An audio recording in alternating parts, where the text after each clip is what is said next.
Salut à tous, c'est Gladys, j'espère que vous allez bien. Aujourd'hui, je vous retrouve dans une nouvelle vidéo pour vous parler de quelque chose que j'attends impatiemment depuis un an. Il s'agit du Challenge Frisson d'Octobre numéro 3. La troisième édition de ce challenge, vous l'avez vu dans le titre de toute façon. Vraiment, je suis trop contente de vous le présenter enfin parce que je voulais un petit peu teaser dans pas mal de vidéos, mine de rien, en vous disant « Oh, ce livre, il sera parfait pour le frisson d'octobre et tout ça ». Mais c'est bon, on y est enfin. Le challenge va bientôt commencer. C'est un challenge de lecture individuelle qui a lieu du 1er octobre au 31 octobre. Je pense que c'est bien de commencer par ça quand même. Avant de vous présenter les catégories, je voulais vous parler un petit peu de tout ce qu'il allait avoir autour du challenge tout simplement. Alors dans ce challenge de lecture, le but c'est avant tout de se mettre dans l'ambiance un peu spooky d'Halloween tout au long du mois d'octobre parce que mon anniversaire c'est le 1er octobre, du coup c'est aussi un moyen de fêter mon anniversaire finalement d'une certaine façon en prenant le temps de lire des livres qui me plaisent vraiment. Là aujourd'hui pour cette vidéo j'ai sorti plein de livres de ma bibliothèque pour vous faire un peu des recommandations en fonction des catégories et clairement j'ai eu l'impression à un moment donné que j'allais vider entièrement ma bibliothèque tellement ce challenge est fait pour moi, mais heureusement il en reste encore quelques-uns derrière moi. Mais même si c'est un challenge individuel, je trouve ça super important d'avoir un lieu pour se retrouver, pour discuter autour du challenge, de notre avancée, etc. Et du coup, vous allez pouvoir retrouver le Discord. Donc c'est mon Discord habituel, hein, celui que j'ai tout au long de l'année, pas seulement pour ce challenge. Mais vous avez une catégorie frisson d'octobre que j'ai entièrement remaniée du coup pour cette fois-ci. Et pour cela, eh bien, il suffit d'aller sur le Discord, vous avez le lien en description, bien sûr, et d'activer le rôle frisson d'octobre.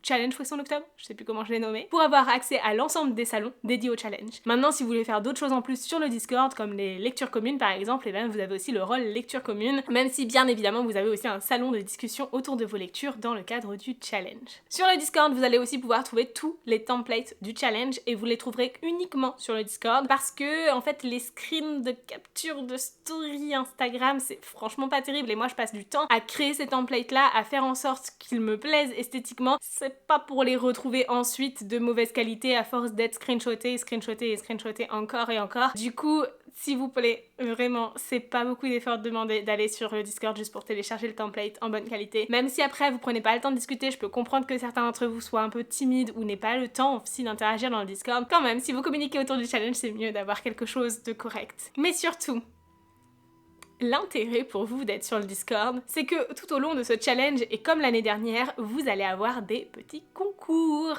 qui seront tous sur Instagram, mais avec des chances supplémentaires sur Discord, et parfois même des bénéfices bien plus avantageux sur Discord, mais ça... je vous le dirai plus tard en temps voulu. Mais du coup, n'hésitez pas à me suivre sur Instagram et à aller sur le Discord pour pouvoir participer à tous ces concours et remporter certains livres, mais pas que. Merci du fond du cœur à tous ceux qui participeront au challenge. Les années précédentes, nous avons été super nombreux à le faire et j'espère que cette année, on le sera aussi. C'était génial, un grand moment d'échange et vraiment, c'est un moment que j'aime énormément dans l'année. Et si j'ai bien arrêté de faire certains de mes challenges, eh bien c'est pour pouvoir tout concentrer sur celui-ci. Et je suis super contente, j'espère que tout ce que j'ai préparé vous plaira. D'ailleurs, je prépare aussi toute une collection de goodies, etc. autour du challenge. Pour ça, ce sera sur ma boutique, vous avez le lien aussi en description. Et vous allez pouvoir retrouver les produits de manière individuelle, mais aussi un lot un peu plus avantageux avec l'ensemble des produits du challenge si ça vous intéresse. Aujourd'hui, au moment où je filme cette vidéo, je ne peux pas vous les présenter parce que je n'ai pas fini de créer les produits et je les ai pas en main pour vous les présenter, parce que je fais tout de mes 10 doigts et ça prend un petit peu de temps. Mais soyez assurés quand même que tout cela sera en ligne sur ma boutique avant le début du challenge, donc avant le 1er octobre. Concernant le challenge en lui-même, c'est très accessible. On est sur un challenge de lecture pour se mettre dans l'ambiance d'Halloween, dans cette ambiance un petit peu spooky, witchy, etc. Bref, quelque chose que j'aime beaucoup. C'est un challenge qui dure un mois complet, comme je vous l'ai dit, du 1er au 31 octobre. Comme ça, on commence avec mon anniversaire et on finit avec Halloween. C'est juste parfait. Mais du coup, c'est aussi un challenge de lecture dans lequel, eh bien, vous avez 4 livres à lire en fonction des catégories. Bien sûr, si vous voulez le valider plusieurs fois et lire plusieurs livres dans chaque catégorie, vous pouvez le faire aussi. Il n'y a vraiment aucun problème pour ça. Et si vous trouvez un livre qui rentre dans toutes les catégories, allez-y, parce que vraiment ça vaudra le coup. Vous aurez entièrement validé le challenge si vous le souhaitez. Si vous souhaitez valider le challenge avec un seul livre, c'est possible aussi. Le but c'est vraiment de s'ambiancer, mais c'est pas de se mettre en difficulté, de ne pas réussir à lire tel ou tel livre et de se sentir frustré. Aujourd'hui, je vais vous présenter toute une sélection de livres que j'ai lus, que je vous recommande pour ces différentes catégories. Bien sûr, je les ai classés par catégorie, mais pour beaucoup, ils rentrent dans plusieurs d'entre elles. Et surtout, Et bien très prochainement je vous présenterai aussi ma pile à lire du challenge qui elle risque d'évoluer grandement dans le temps puisque on a décidé suite à ma vidéo autour des piles à lire que ce serait mieux de faire des piles à mood et vraiment vous avez été d'un énorme conseil pour ça. Je vais donc mettre en place la pile à mood pour mes challenges et ça commence avec celui-ci. Il est donc temps que je vous présente les différentes catégories. Elles n'ont pas changé par rapport aux années précédentes parce que je trouve ça plutôt pratique de garder les mêmes et surtout elles correspondent vraiment parfaitement au challenge et à la manière dont je l'imagine. Du coup pour moi c'était pas vraiment la priorité de les changer cette année. Peut-être qu'un jour elles changeront, je ne suis pas contre non plus. Donc je vous invite aussi à aller voir les vidéos que j'ai pu faire les années précédentes autour du challenge, histoire d'avoir quelques idées en fait de lecture en plus, parce que j'ai essayé, je dis bien essayé parce que je pense qu'il y en a certains en commun, j'ai essayé quand même de faire en sorte de vous présenter des livres aujourd'hui qui ne sont pas dans les vidéos précédentes. Mais je ne garantis rien. La première catégorie c'est créatures de la nuit, une catégorie dans laquelle il faut lire des livres avec des vampires, des démons, des fantômes et des métamorphes. Je vous recommande de lire tous ces livres là et plein d'autres encore. On a donc Sorcery of Sons de Margaret Rogerson publié aux éditions Big Bang qui pour moi rentre dans cette catégorie surtout pour le démon. Je trouve que ça correspond vraiment. On a un livre qui se rapproche un petit peu plus d'un contemporain, il s'agit de The In-Between de Mark Klein publié aux éditions Stardust qui rentre dans cette catégorie pour le côté fantôme. Ensuite il y a La 9e maison de Leigh Bardugo chez De Saxus qui rentre aussi pour la catégorie fantôme. Toujours avec des fantômes, il y a Cemetery Boys de Aidan Thomas publié aux éditions Naos. Du côté vampire et métamorphe, on retrouve Edwin Jones de Aurore Kopek publié aux éditions Bookmark. Et également en vampire, j'ai sélectionné la saga Vampiria de Victor Dixon publiée dans la collection R. Voilà donc pour cette catégorie. Bien sûr, les catégories sont très larges, donc vous pouvez mettre énormément de choses dedans, bien plus que ça. Ensuite, nous avons la catégorie Même pas peur, avec du paranormal, des lieux hantés, des personnages malveillants et des monstres. J'ai donc sélectionné la duologie Monsters of Verity de V.I. Schwab publiée aux éditions Lumen.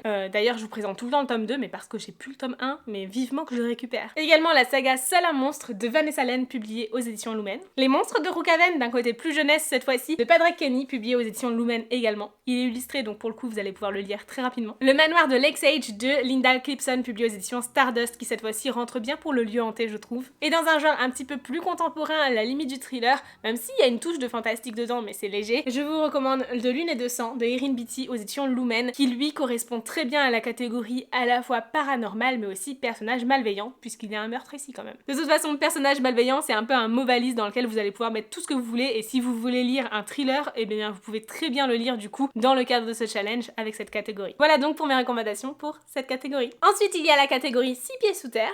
Revenant, clairvoyance, nécromancie, ce sont les thèmes de cette catégorie. Vous allez pouvoir y mettre aussi pas mal de choses avec des fantômes finalement, même si c'est un petit peu différent entre revenant et fantôme. Je vous recommande donc The Wicked Deep, la malédiction des Swan Sisters de She Earnshaw, publié aux éditions Rajo. Pour le coup, il correspond vraiment à la sous-catégorie revenant, mais il rentrera aussi dans la catégorie suivante. Quand on parle de clairvoyance, je pense tout de suite à The Bone Season de Samantha Shannon, publié chez De Saxus. C'est, je pense, le livre où il y a le système avec le plus de diversité de clairvoyants que je puisse connaître, donc vraiment celui-ci il est parfait pour cette sous-catégorie. Côté revenant et nécromancie, je trouve que Vespertine est vraiment idéal. C'est de Margaret Rogerson publié aux éditions Big Bang. Et toujours aux éditions Big Bang, mais cette fois-ci un tout petit peu différent. Il s'agit de A Forgery of Roses de Jessica S. Olson. Alors pour le coup ici on n'a pas vraiment à proprement parler des revenants, mais on parle quand même d'une peintre qui tente de ramener une personne à la vie avec sa peinture. Donc quand même, ça rentre vraiment bien ici aussi. Voilà donc pour cette catégorie. Et la dernière catégorie, c'est Préparement Samhain, sorcellerie, magie et féminisme sont les mots-clés de cette catégorie. Encore une fois, un contemporain féministe marche très bien aussi. Je vous recommande donc la dystopie L'année de grâce de Kim Lee Jett publié chez Casterman, mais aussi le roman jeunesse Magic Charlie de Audrey Alouette publié chez Gallimard Jeunesse. Bon, Harry Potter marche aussi, hein. Avery Brookwell de G.R. River, publié aux éditions Bookmark. Vraiment, ça marche super bien, puisqu'on est à Salem ici, même si la protagoniste, elle, n'est pas une sorcière. Mais pour le coup, cette fois-ci, avec une sorcière au centre de l'histoire, je vous recommande bien sûr Ivy Wild, mon gros coup de cœur, de Helen Harper, publié aussi aux éditions Bookmark. Encore une fois, un coup de cœur, je vous recommande La Société très secrète des sorcières extraordinaires de Sangu Mandana, publié aux éditions Lumen. Pour le coup, ici, c'est quelque chose d'un petit peu plus cosy que le reste, et vraiment, ça peut être aussi très chouette pour cette ambiance automnale. Et on termine aussi avec un coup de cœur, Witch and God de Liv Stone, publié aux éditions BMR. Vraiment parfait aussi pour la sorcellerie. Voilà donc pour ma petite pile de recommandations pour cette catégorie. C'était donc mes recommandations et la présentation des catégories du challenge.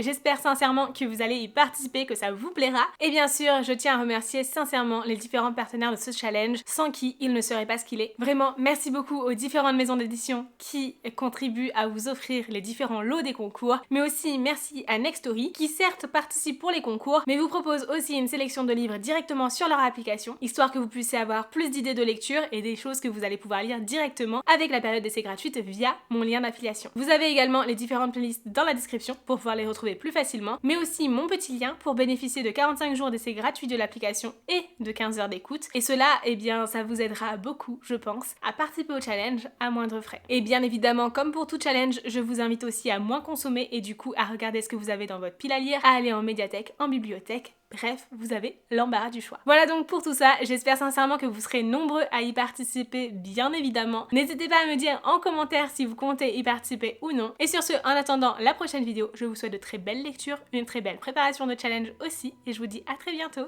Ciao!